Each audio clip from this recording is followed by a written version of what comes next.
ഒത്തിരി ഒത്തിരി സ്വപ്നങ്ങൾ സീരിയലിൻ്റെ ഏറ്റവും പുതിയ പ്രൊമോ റിവ്യൂയിലേക്ക് എല്ലാ കൂട്ടുകാർക്കും സ്വാഗതം. അങ്ങനെ വർഷയാണെങ്കിൽ ആ കുഞ്ഞിനെ വീട്ടിലേക്ക് കൊണ്ടുവരുന്നുണ്ട്. വീട്ടിലെത്തിയ കുഞ്ഞിനെ മല്ലിക കാണുകയും ചെയ്യുന്നുണ്ട്. ഓടിച്ചെന്ന് മല്ലിക വസുന്ധരയോട് ഓരോ ഏഷണി വെച്ച് കൊടുക്കുന്നുണ്ട്. മേഡം അപ്പുറത്തെ വീട്ടിൽ വർഷ ഒരു കുഞ്ഞിനെയും കൊണ്ട് വന്നിട്ടുണ്ട്. ആ കുഞ്ഞിനെ കണ്ടിട്ടാണെങ്കിൽ വർഷയുടെ മകളായിട്ടാണ് തോന്നുന്നത്. രണ്ടു പേർക്കും ഒരേ മുഖച്ചായ, ഒരേ കണ്ണ്, ഒരേ മൂക്ക്. കണ്ടിട്ട് വർഷയുടെ മോളാണെന്നാണ് തോന്നുന്നത്. എവിടെയെങ്ങാണ്ട് മാറ്റി നിർത്തി വളർത്തിയിരുന്നതാണ്. ഇപ്പം കുഞ്ഞ് തന്നെ അമ്മയെ തേടി വന്നതാണെന്നൊക്കെ പറയുന്ന സമയത്ത് വിവേക് അത് കേട്ടുകൊണ്ട് വരികയും വിവേക് മല്ലികയോട് ചൂടാവുകയും ചെയ്യുന്നുണ്ട്. വർഷ ഇങ്ങനൊരു കുഞ്ഞിൻ്റെ കാര്യം പറഞ്ഞിട്ടുണ്ടായിരുന്നു.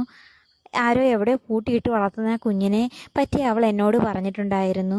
അതിനെപ്പറ്റി ചുമ്മാ ഇല്ലാത്ത കള്ളങ്ങൾ മമ്മിയോട് പറഞ്ഞു കൊടുക്കണ്ടെന്നും പറഞ്ഞുകൊണ്ട് മല്ലികയോട് വിവേക് ചൂടാവുന്ന സമയത്ത് വസുന്ധര പറയുന്നുണ്ട്, എവിടെയോ കിടക്കുന്ന ഒരു കൊച്ചിനെ കാണുമ്പം വർഷയ്ക്ക് ഇത്ര സെൻറ്റിമെൻറ്റ്സ് തോന്നേണ്ട കാര്യം എന്തുവാന്നൊക്കെ ചോദിച്ചുകൊണ്ട് വസുന്ധരയും ദേഷ്യപ്പെടുന്നുണ്ട്. ആ സമയത്ത് ഇതിനൊരു ക്ലാരിറ്റി വരുത്താനായിട്ടും കാര്യം അറിയാനായിട്ടും വിവേക് നേരെ വർഷയുടെ അടുത്തോട്ട് ചെല്ലുന്നുണ്ട്. ആ സമയത്താണെങ്കിൽ അഞ്ജു ശിവനന്ദയാണെങ്കിൽ വർഷയെ കാര്യം പറഞ്ഞ് മനസ്സിലാക്കാൻ ശ്രമിക്കുന്നുണ്ട്. ഈ കുഞ്ഞിനെ പോലീസ് സ്റ്റേഷനിൽ തന്നെ തിരിച്ചേൽപ്പിക്കുന്നതാണ് നല്ലത്.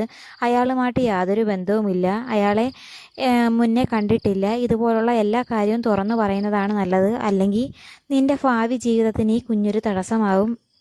അതുകൊണ്ട് ഈ കുഞ്ഞിനെ എത്രയും പെട്ടെന്ന് തിരികെ കൊണ്ടാക്കാൻ ശിവനന്ദ വർഷയെ ഉപദേശിക്കുന്നുണ്ട്. അത് കേൾക്കുന്ന വർഷയ്ക്കാണെങ്കിൽ വല്ലാതെ വിഷമമാവുന്നുണ്ട്. വർഷ പെട്ടെന്ന് കുഞ്ഞിനെ ചേർത്ത് പിടിച്ചൊരു ഉമ്മയൊക്കെ കൊടുക്കുന്നുണ്ട്.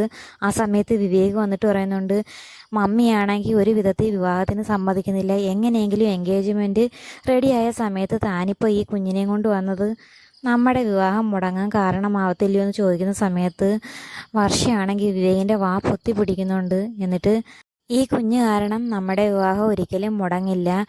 ആരോരുമില്ലാത്ത ഈ കുഞ്ഞിനെ തനിച്ചാക്കിയിട്ട് വരാൻ എനിക്ക് തോന്നിയില്ല. അതുകൊണ്ടാണ് ഞാൻ ഇവളെ കൂട്ടിക്കൊണ്ടു വന്നത്.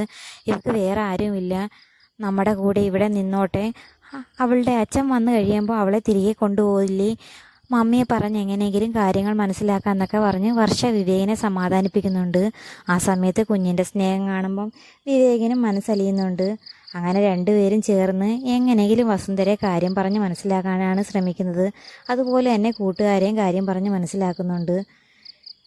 വർഷയും വിവേകും പറയുന്ന കാര്യം വസുന്ധര അംഗീകരിക്കുമോ ഇല്ലയോ എന്ന് കാത്തിരുന്ന് തന്നെ കാണാം. അപ്പോൾ വീഡിയോ ഇഷ്ടമായ ചാനൽ സബ്സ്ക്രൈബ് ചെയ്യാനും സപ്പോർട്ട് ചെയ്യാനും മറക്കല്ലേ കൂട്ടുകാരെ.